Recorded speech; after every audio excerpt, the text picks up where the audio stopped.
Today we will discuss what's on your credit report.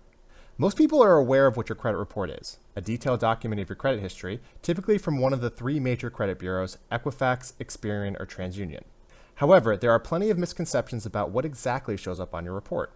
Generally, there are four sets of information that make up your credit report: identification information, your credit accounts, inquiries, and your public record information. Your identification information includes things such as your name, addresses, past addresses, a portion of your social security number, date of birth, spouses or co-applicants, and possibly certain employment information. While none of this information is used to determine your credit score, there's a lot of sensitive information. If you do choose to print or save your credit report, be sure they aren't easily accessible to others. The largest portion of your credit report is usually your credit accounts.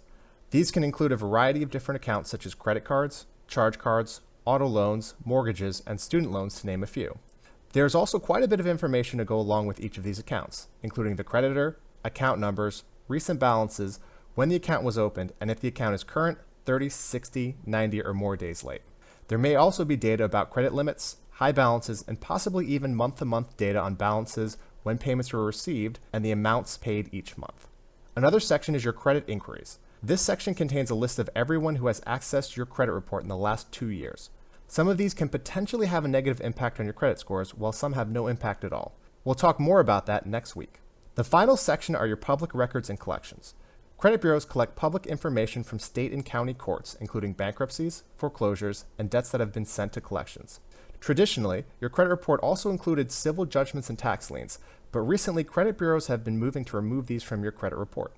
Need a copy of your credit report? Since the passage of the Fair and Accurate Credit Transaction Act in 2003, consumers are able to get a copy of their credit report once per year from each of the three major credit bureaus through annualcreditreport.com. This allows you the option to check one of these credit reports every 4 months to more regularly monitor your credit and check for errors or possible cases of identity theft. If you need a reminder to periodically get a copy of your credit report, University of Wisconsin's extension has a great tool linked in the text below. If you find any errors or accounts that do not belong to you, the Federal Trade Commission, or FTC, has a great step-by-step guide to help you dispute them, also in the text below. That concludes this week's discussion on credit reports. We'll see you next week when we talk about FICO credit scores.